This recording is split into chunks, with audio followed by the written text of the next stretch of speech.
Good morning friends. આજનો topic છે reorganisation of the states.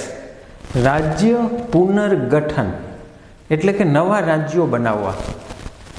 તો આ ટોપિકમાં આપણે 1947થી 2020 સુધી કયા રાજ્યો બન્યા, કયા કેન્દ્ર શાસિત પ્રદેશો બન્યા, તેની સાથે સંકળાયેલા મહત્ત્વના બંધારણીય સુધારાઓ અને આ ટોપિક ઉપર કયા ક્વેશ્ચન પૂછાયેલા છે એની ચર્ચા કરીશું. તો શરૂઆતમાં જે રાજ્યો બન્યા છે એ ભાષા આધારિત રાજ્યો હતા. કેબિનેટ મિશન 1946માં ભારત આવ્યું અને આપને આઝાદી મળી. તો એ સમયે ભારતનો સમગ્ર વિસ્તાર 3 શ્રેણીમાં વિભાજિત હતો. પહેલી શ્રેણી બ્રિટિશ પ્રાંતો, બ્રિટિશ ભારત કહેવાતું, જેને જ્યાં ડાયરેક્ટ અંગ્રેજોનું શાસન હતું. ચીફ કમિશનર પ્રાંત એવા પ્રાંતો હતા જ્યાં ગવર્નર જનરલનું શાસન રહેતું. બાકીના પ્રાંતો છે, બાકીના રજવાડા હતા, દેશી રજવાડા. 562 જેટલા દેશી રજવાડા હતા જેને ભારતમાં સમાવવાનું કામ સરદાર વલ્લભભાઈ પટેલે કરેલું. તો આ વાત થઈ 1946-47ની. એક બાજુ બંધારણ સભા દ્વારા બંધારણ નિર્માણનું કામ ચાલુ હતું અને આ જ સમયે ભારતમાંથી એટલે કે પ્રાંતોમાંથી એક માંગ શરૂ થઈ. એ માંગ હતી ભાષા આધારિત રાજ્યોની. જે પ્રાંતમાં એક ભાષા બોલાય છે એને અલગ રાજ્યનો દરજ્જો આપો. આવી માંગ ભારતના ઘણા બધા પ્રાંતોમાંથી થઈ. તો જેને લીધે બંધારણ સભા પણ મુશ્કેલીમાં હતી કે ભાઈ આ રાજ્યો કેવી રીતે બનાવવા. બંધારણના અનુચ્છેદ 3માં નવા રાજ્યો બનાવવા માટેની પ્રોસેસ આપી છે, પણ એ રાજ્યો શેના આધારે બનાવવા? On the basis of the language, administration, culture, જાતિ, જ્ઞાતિ કે ધર્મના આધારે બનાવવા, એનો ઉલ્લેખ બંધારણમાં ક્યાંય નથી. પણ જૂન 1948માં બંધારણ સભાના અધ્યક્ષ રાજેન્દ્ર પ્રસાદે એક કમિશન બનાવવાનું નક્કી કર્યું અને એક કમિશન જેનું નામ ધાર કમિશન. તો આ ધાર કમિશન શેના માટે હતું કે ભાઈ આ નવા રાજ્યો બનાવવા છે એ શેના આધારે બનાવવા? ધાર કમિશનના અધ્યક્ષ હતા એસ.કે. ધાર. એસ.કે. ધાર જે અલ્હાબાદ હાઈકોર્ટના નિવૃત્ત ન્યાયાધીશ હતા. તો આ ધાર કમિશને એનો રિપોર્ટ આપ્યો ડિસેમ્બર 1948માં અને સ્પષ્ટ ઇનકાર કર્યો. કોઈ પણ વિકલ્પ અપનાવો, વહીવટમાં સરળતા આવે એવું કંઈક કરો, પણ ભાષા આધારિત રાજ્યો બનાવવા જોઈએ નહીં. ના પાડી દીધી. જેવો રિપોર્ટ આવ્યો ફરીથી પ્રાંતોમાં ભાષા આધારિત રાજ્યોની માંગ છે એ વધુ તીવ્ર બની. કોંગ્રેસે એટલે કે જવાહરલાલ નહેરુની સરકારે પણ એક સમિતિ બનાવી ડિસેમ્બર 1948માં જે JVP સમિતિથી ઓળખાય છે. કોંગ્રેસના જયપુર અધિવેશનમાં નક્કી કરવામાં આવ્યું હતું.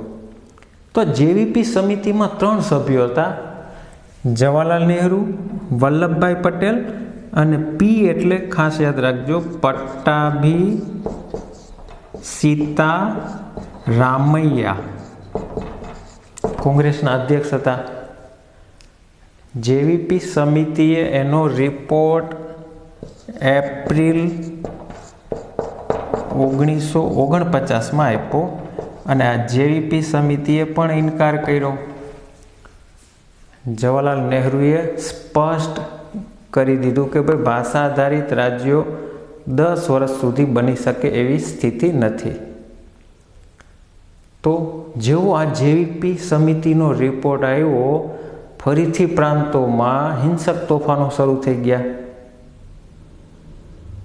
પણ હવે સમય આવ્યો 26 જાન્યુઆરી 1950 બંધારણ લાગુ કરવાનો સમય આવ્યો.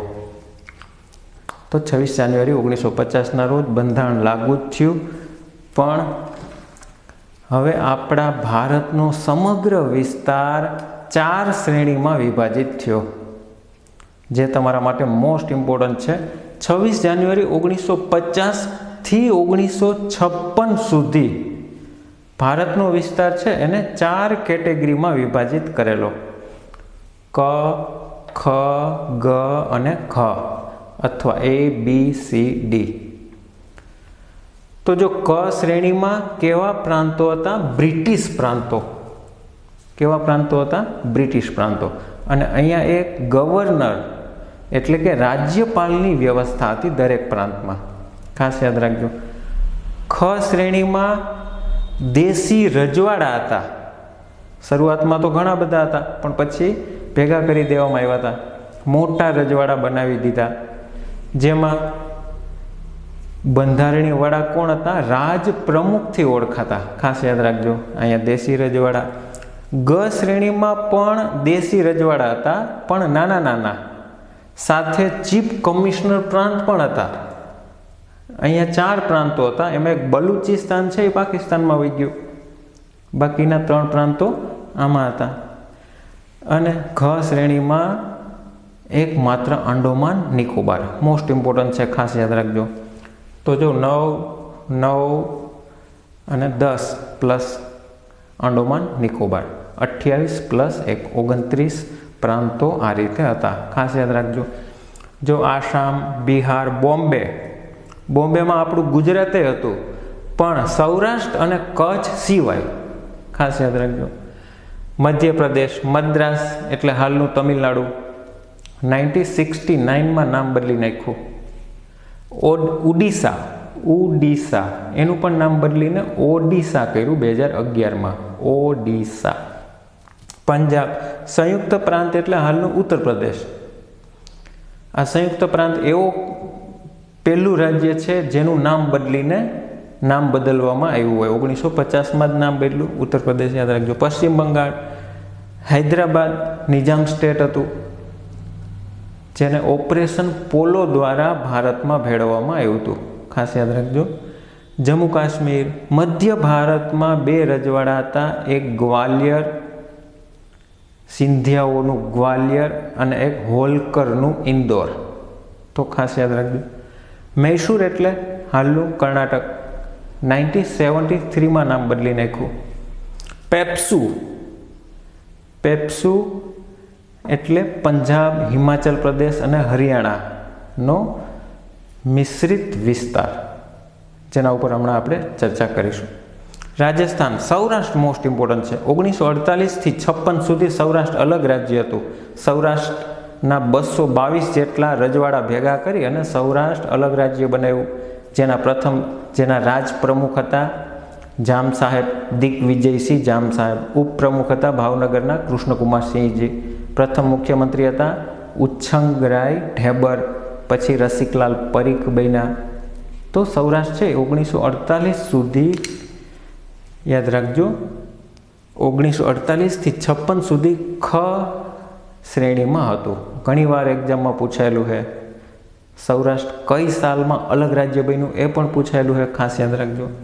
ત્રાવણકોર, કોચીન અને ત્રીજું એક માલાબાર, આ ત્રણેયને ભેગા કરી અને કેરળ રાજ્ય બનાવ્યું હતું.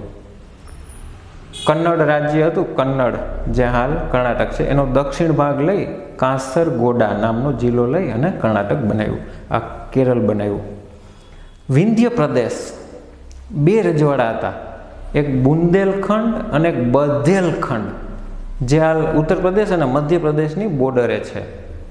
તો એમાં 2 રજવાડા હતા, યાદ રાખ.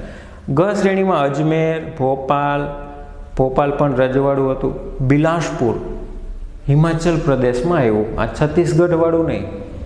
કૂચ બિહાર પશ્ચિમ બંગાળમાં છે, જ્યાં ગોરખાલેન્ડ વિસ્તાર છે. કુર્ગ મોસ્ટ ઇમ્પોર્ટન્ટ છે. કુર્ગ હાલ કર્ણાટકમાં છે, કોફીના ઉત્પાદન માટે જાણીતો છે. દિલ્હી હિમાચલ પ્રદેશ. કચ્છ મોસ્ટ ઇમ્પોર્ટન્ટ છે, ઘણી એક્ઝામમાં પૂછાયેલ છે. કચ્છ કઈ શ્રેણીમાં હતું? મણિપુર, ત્રિપુરા, છેલ્લું આંડોમાન નિકોબાર. તો આ વાત થઈ 26 જાન્યુઆરી 1950ની. હવે સમય આવ્યો ભારતમાં ઇલેક્શનનો. ભારતમાં પહેલી વાર ઇલેક્શન થશે, લોકસભાનું ઇલેક્શન, જેને સામાન્ય ચૂંટણીઓ કહેવાય, જનરલ ઇલેક્શન પણ કહેવાય છે. ઓક્ટોબર 1951માં શરૂઆત થઈ ચૂંટણીની અને ફેબ્રુઆરી 1952માં એ ઇલેક્શન પૂરું થયું.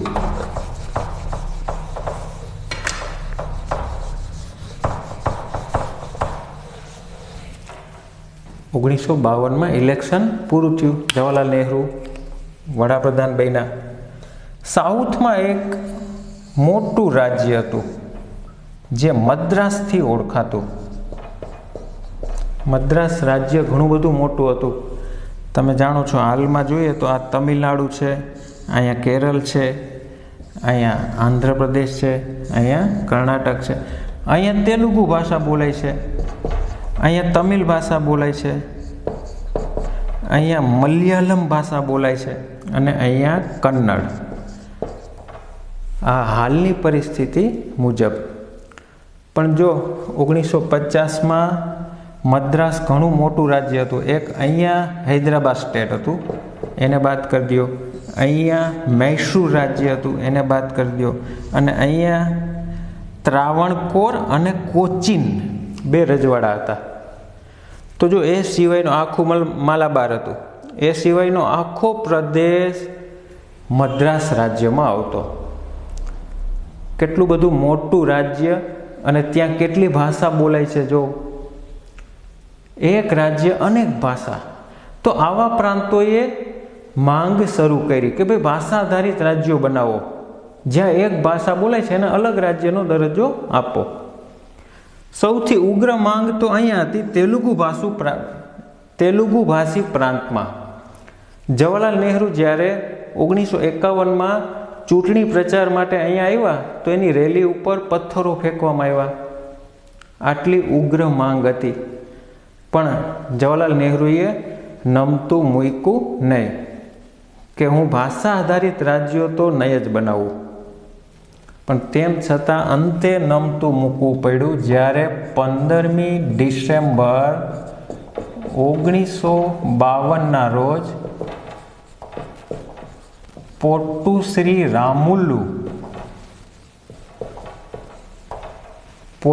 રામુલુ કોણ હતા?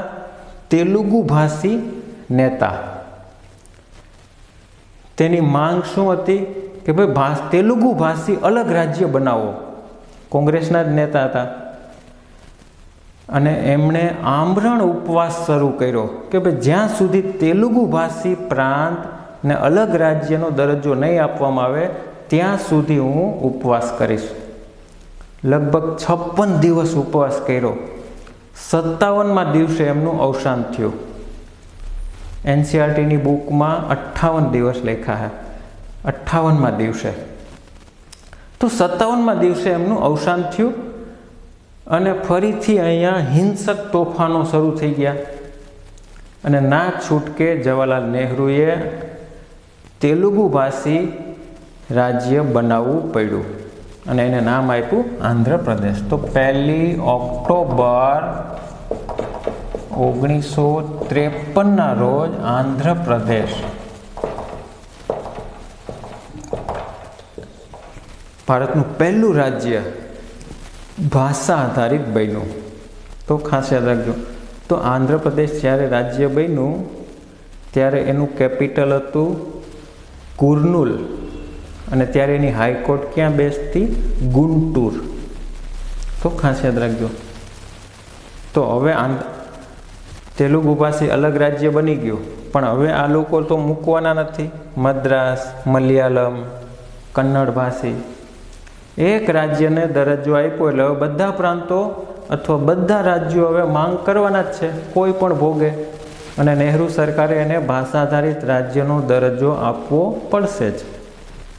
તો હવે કોને કોને ભાષા આધારિત રાજ્યનો દરજ્જો આપવો? તો એના માટે એક કમિશન બનાવવામાં આવ્યું જેને રાજ્ય પુનર્ગઠન આયોગ કહેવાય છે. રાજ્ય પુનર્ગઠન આયોગ ડિસેમ્બર 1953 બન્યું. સ્ટેટ રીઓર્ગેનાઇઝેશન કમિશન 1953 બન્યું. 3 સભ્યો હતા, જેના અધ્યક્ષ હતા ફજલ અલી, જસ્ટિસ ફજલ અલી, કેમ કે સુપ્રીમ કોર્ટમાં એ ન્યાયાધીશ હતા. બીજા સભ્ય હતા હૃદયનાથ કુંજરુ, અને ત્રીજા હતા સરદાર કે.એમ. પાણીકર. મોસ્ટ ઇમ્પોર્ટન્ટ છે, ઘણી બધી એક્ઝામમાં પૂછાયેલ છે. રાજ્ય પુનર્ગઠન આયોગના અધ્યક્ષ કોણ હતા, કેટલા સભ્યો હતા, ક્યારે બન્યું, શું કામે બન્યું?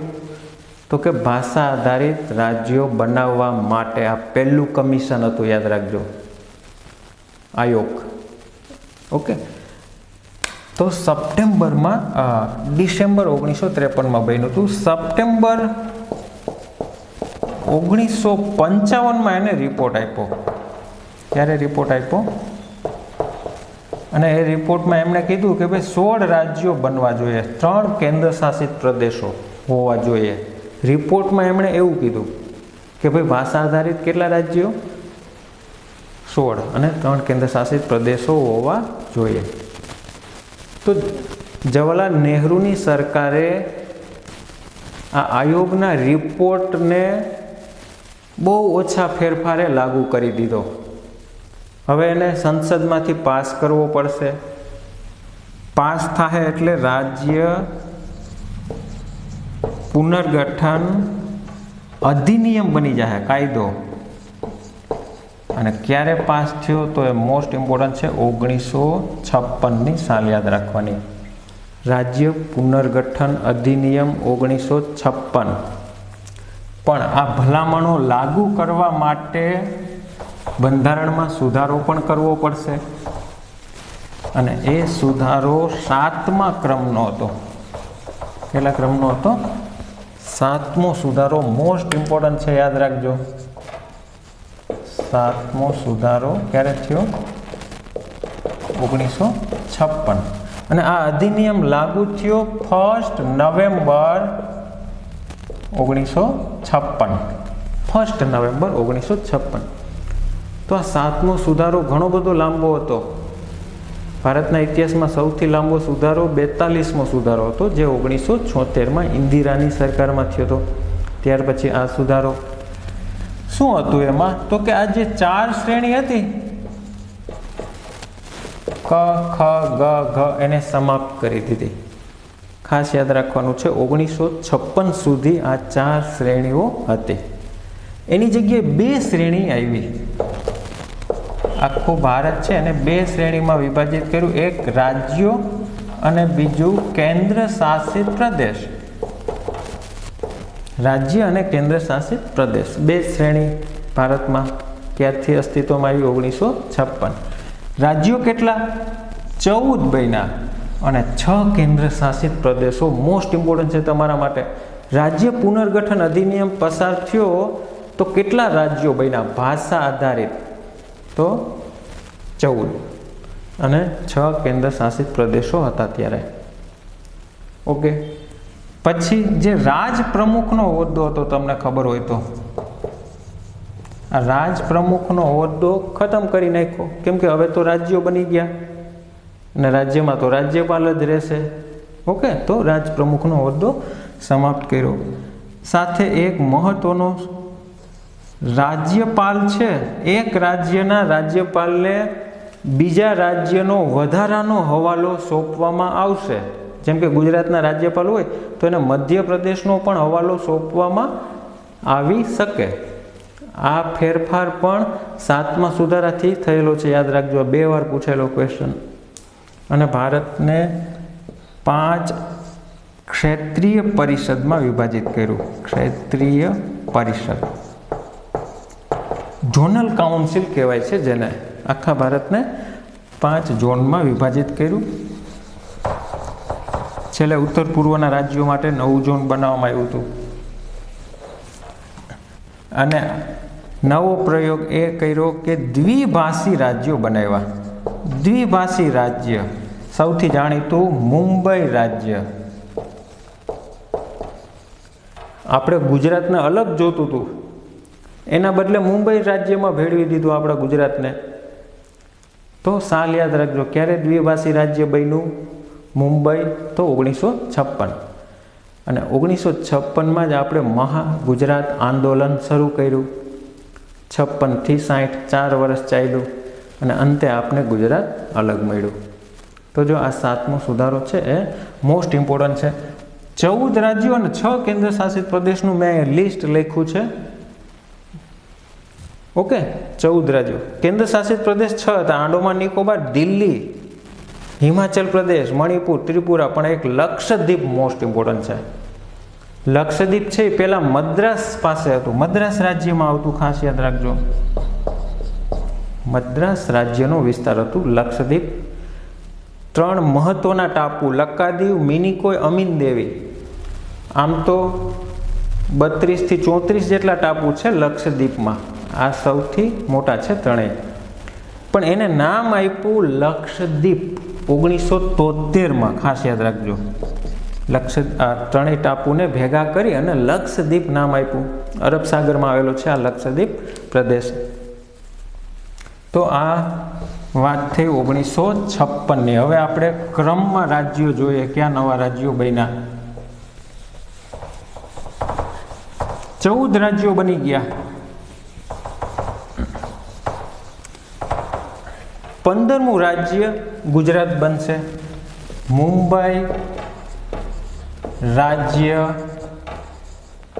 પુનર્ગઠન અધિનિયમ પાસ કર્યો સંસદે 1960માં અને નવું રાજ્ય બન્યું ગુજરાત. કેટલામું? 15મું રાજ્ય બન્યું ગુજરાત. ખાસ યાદ રાખજો. 14 તો હતા, મુંબઈ તો હતું જ.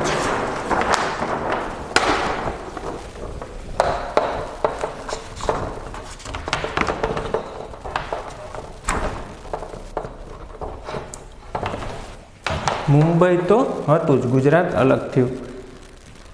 1 મે 1960 ગુજરાત અને મહારાષ્ટ્રનો સ્થાપના દિવસ છે.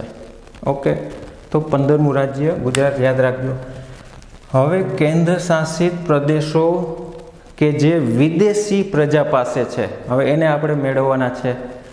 તો જેની શરૂઆત દાદરા નગર હવેલીથી થશે. દાદરા નગર હવેલી. બીજું દીવ, દમણ, ગોવા. તો ખાસ યાદ રાખજો, મોસ્ટ ઇમ્પોર્ટન્ટ છે. આ પ્રાંતો છે પોર્ટુગીઝો પાસે હતા. પોર્ટુગલ, ફિરંગીઓ. તો કોઈ વિદેશી પ્રજા પાસેથી આપણે કોઈ પ્રાંત મેળવ્યો હોય પહેલો, તો એ હતો દાદરા નગર હવેલી. 1954માં મેળવી લીધો આપણે, યાદ રાખજો. દાદરા નગર હવેલી. તો દાદરા નગર હવેલી છે જો અહીંયા છે, ગુજરાત અને મહારાષ્ટ્રની બોર્ડરે. 10મો સુધારો કર્યો. ક્યારે કર્યો? 1961. મોસ્ટ ઇમ્પોર્ટન્ટ છે. અને દાદરા નગર હવેલી કેન્દ્ર શાસિત પ્રદેશ બની ગયું. ઓકે, 54માં મેળવ્યું, 61માં એક કેન્દ્ર શાસિત પ્રદેશ બની ગયો. તો આ ક્વેશ્ચન પણ ઘણી એક્ઝામમાં પૂછાયેલો છે કે 1961 કઈ સાલમાં મેળવવામાં આવ્યું દાદરા નગર હવેલી, અથવા પોર્ટુગીઝો પાસેથી પ્રથમ કયો પ્રદેશ મેળવવામાં આવ્યો, તો એ પણ યાદ રાખજો. હવે દીવ, દમણ અને ગોવા. તો જો 1961માં ઓપરેશન વિજય, ભારતીય સૈન્ય દ્વારા એક ઓપરેશન ચલાવવામાં આવ્યું હતું, ઓપરેશન વિજય. અને દીવ, દમણ, દાદરા નગર હવેલી છે એ 1961માં 12મો સુધારો કેટલામો સુધારો હતો? મોસ્ટ ઇમ્પોર્ટન્ટ છે આ 12મો સુધારો, અને કેન્દ્ર શાસિત પ્રદેશ બન્યા. તો 61 આ સાલ પણ બહુ પૂછાયેલી છે. 61માં કયા કયા પ્રદેશો આપણે મેળવ્યા? તો દીવ, દમણ અને ગોવા. દીવ, દમણ અને ગોવા. તો આ 2 કેન્દ્ર શાસિત પ્રદેશો જે પોર્ટુગીઝ પાસે હતા, એને ભારતમાં નાગરિકતા આપવા માટે 368 મુજબ બંધારણીય સુધારા થયા છે. એટલે આ 10મો અને 12મો સુધારો તમને ભણવા મળે છે. બાકી જો અનુચ્છેદ 3 મુજબ કોઈ નવું રાજ્ય બન્યું હોય તો કાંઈ બંધારણમાં સુધારો તમારે એ કાઉન્ટ થવાનો નથી. આગળ આપણે જોશું. હજી એક પ્રાંત ભારતનો ફ્રેન્ચો પાસે છે, પોંડિચેરી. પણ એ ભણતા પહેલાં આપણે 13મો સુધારો જોશું. 10મો જોયો, 12મો જોયો, 13મો સુધારો 1962 અને 1 ડિસેમ્બર 1963માં નાગાલેન્ડ રાજ્ય બન્યું. કેટલામું રાજ્ય બન્યું? 14 રાજ્યો હતા. 15મું ગુજરાત બન્યું. 16મું નાગાલેન્ડ આસામમાંથી બનાવવામાં આવ્યું. જો અહીંયા આસામ છે, આસામમાંથી 6 રાજ્યો છૂટા પડ્યા, એટલે આસામ પ્લસ 6 રાજ્યો એટલે 7 સિસ્ટર્સ કહેવાય છે. તો આ ઉત્તર પૂર્વના રાજ્યોમાં સૌથી પહેલાં કયું રાજ્ય બન્યું? નાગાલેન્ડ. ખાસ યાદ રાખજો, આ નાગા જાતિઓનો વિવાદ તો બહુ જૂનો છે, અંગ્રેજોના સમયનો, અને અંતે એમને સ્વતંત્રતા મળી 1963માં. તો નાગાલેન્ડ છે એ 16મું રાજ્ય બન્યું. હવે પોંડિચેરી લઈ લે. પોંડિચેરી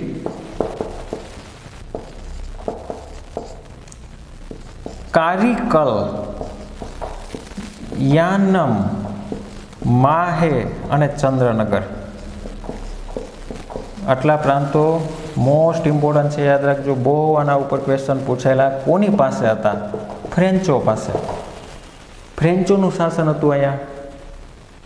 વાંડીવાસના યુદ્ધમાં અંગ્રેજોએ ફ્રેન્ચોને હરાવી આ પોંડિચેરી છે એ જીતી લીધું, પણ ફરીથી પેરિસની સંધિ થઈ અને પાછા આપવા પડ્યા.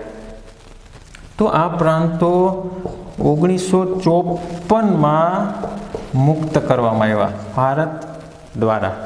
મોસ્ટ ઇમ્પોર્ટન્ટ છે આ સાલ. ક્યાં સુધી ફ્રેન્ચોનું શાસન હતું? તો 54. અને 1962માં 14મો સુધારો મોસ્ટ ઇમ્પોર્ટન્ટ. આ પોંડિચેરી છે એ કેન્દ્ર શાસિત પ્રદેશ બન્યું.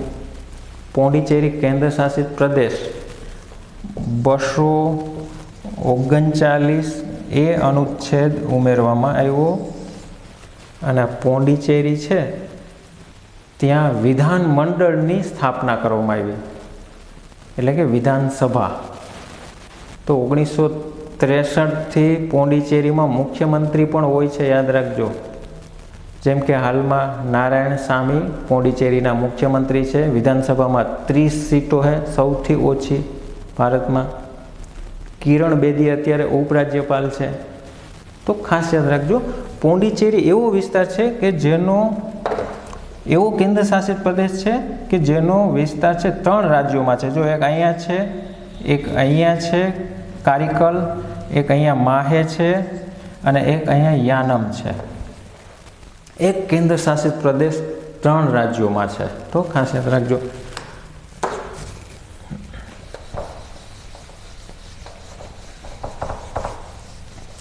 સોળ રાજ્યો આપણે જોયા. નાગાલેન્ડ. હવે વારો આવ્યો પેપ્સુનો. હમણાં આપણે જોયું હતું પેપ્સુ.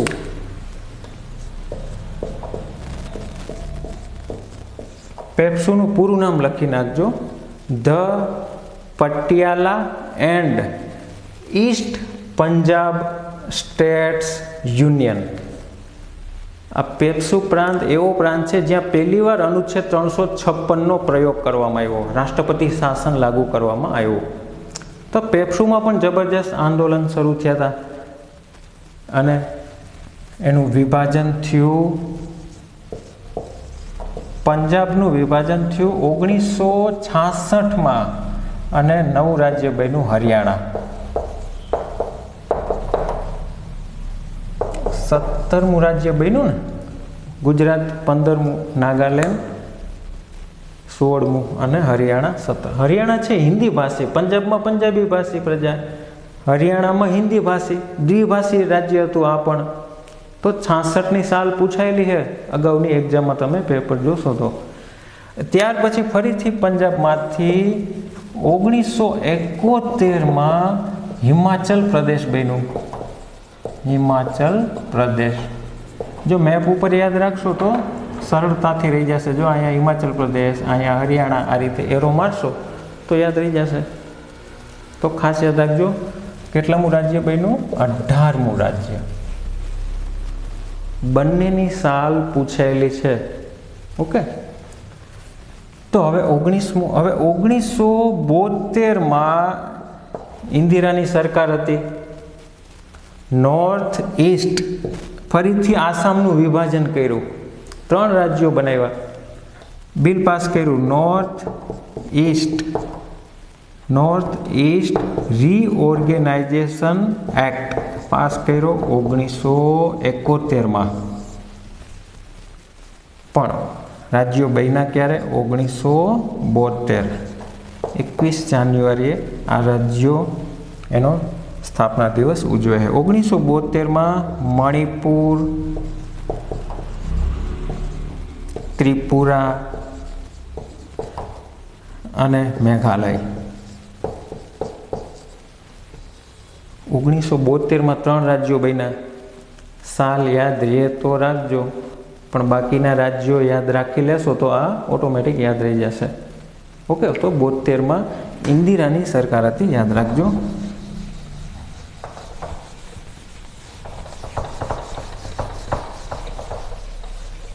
હવે સૌથી મોસ્ટ ઇમ્પોર્ટન્ટ એવું સિક્કિમ રાજ્ય. જો અહીંયા સિક્કિમ છે,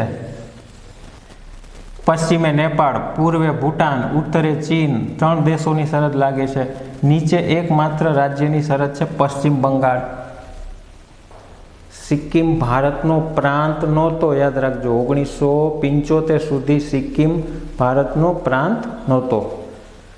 તો જેની શરૂઆત થઈ 1974, 35મો સુધારો.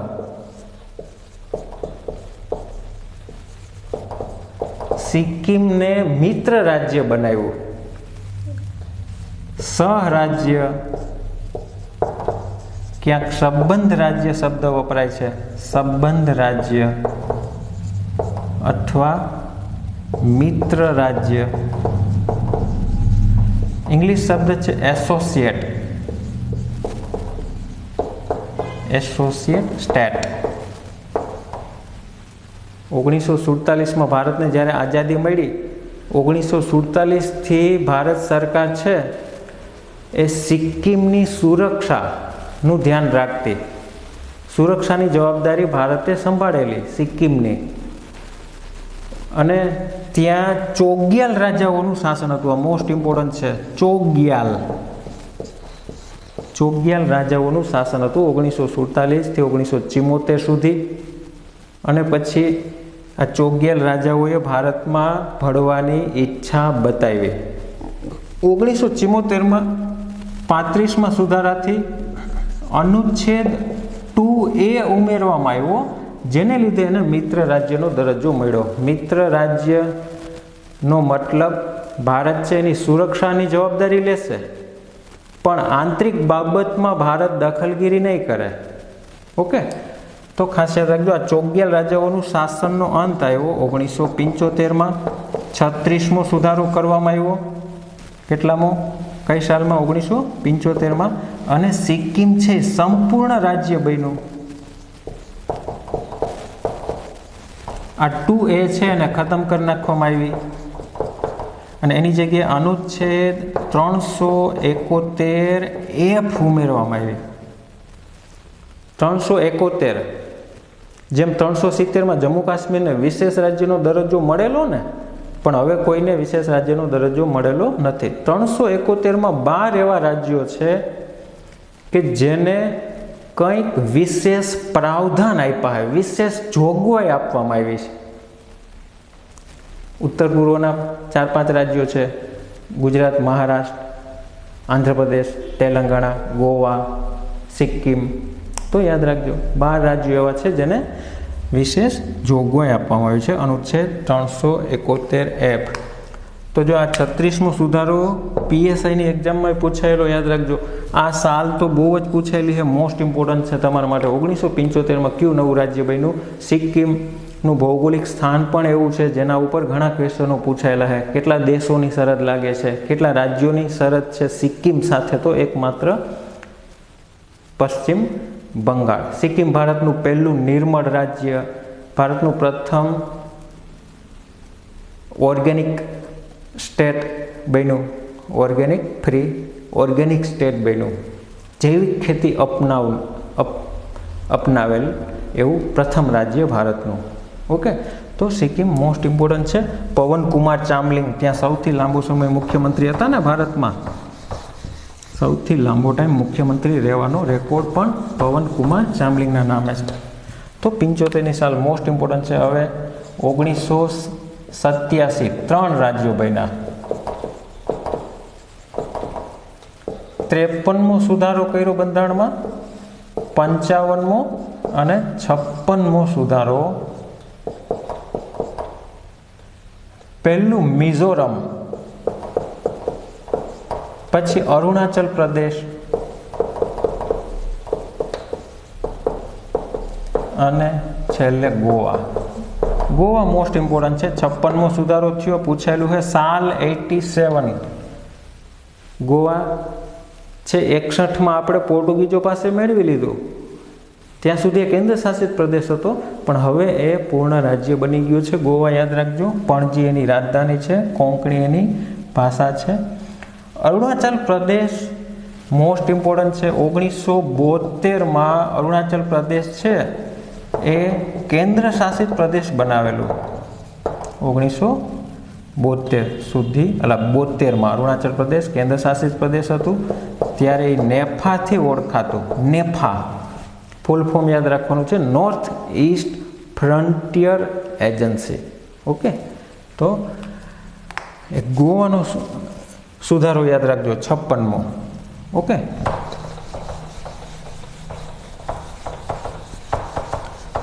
તો આસામ સહિત 6 રાજ્યો જેને 7 સિસ્ટર્સ કહેવાય છે.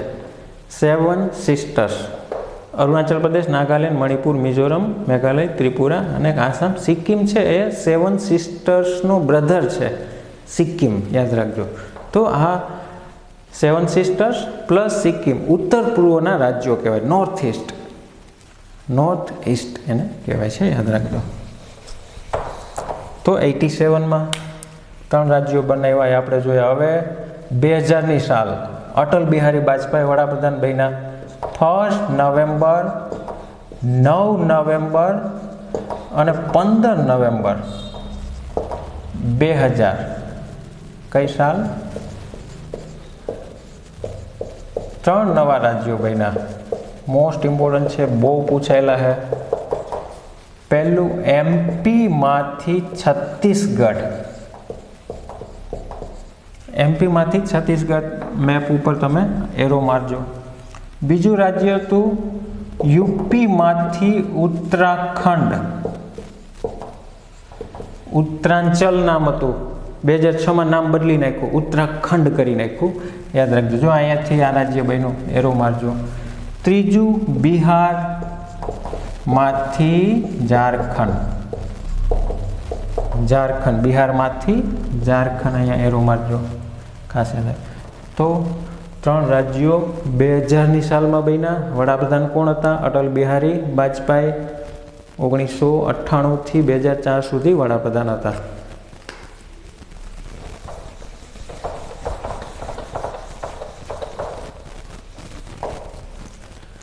સેકન્ડ જૂન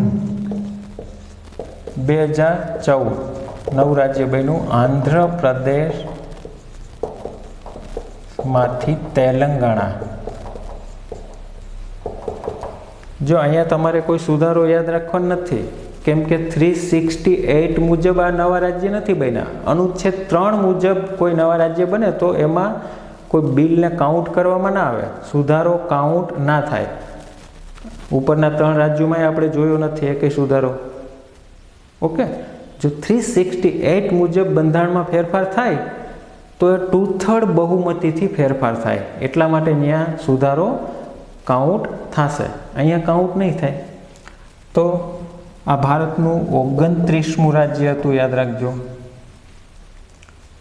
હવે Jammu Kashmir reorganisation act 2019. Jammu Kashmir reorganisation act 2019માં સંસદમાં મૂકવામાં આવ્યું હતું. અમિત શાહ દ્વારા બિલ મૂકવામાં આવ્યું હતું અને 31 ઓક્ટોબર 2019ના રોજ જમ્મુ કાશ્મીર અને લદ્દાખ 2 કેન્દ્ર શાસિત પ્રદેશો બની ગયા. તો જમ્મુ કાશ્મીર હવે રાજ્ય નથી.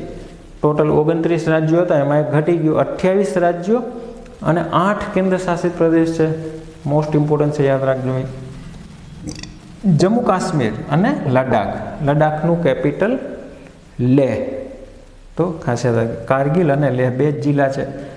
પછી 26 જાન્યુઆરી 2020ના રોજ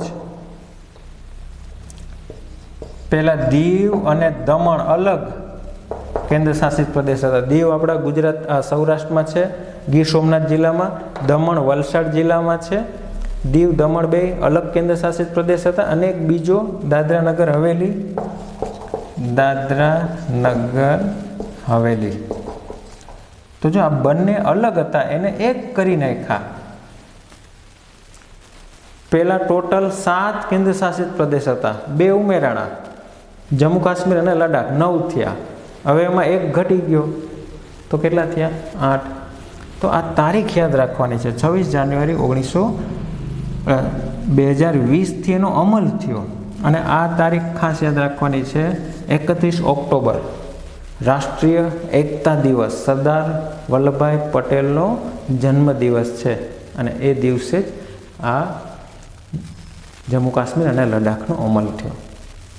તો ખાસ આપણે બધા રાજ્યો છે અને ક્રમમાં જોયા છે અને જે સુધારા જાણીતા છે એ જ યાદ રાખવાના છે. મેપ ઉપર યાદ રાખવાની ટ્રાય કરજો તો સરળતાથી રહી જાય. તો મળીશું નેક્સ્ટ લેક્ચરમાં.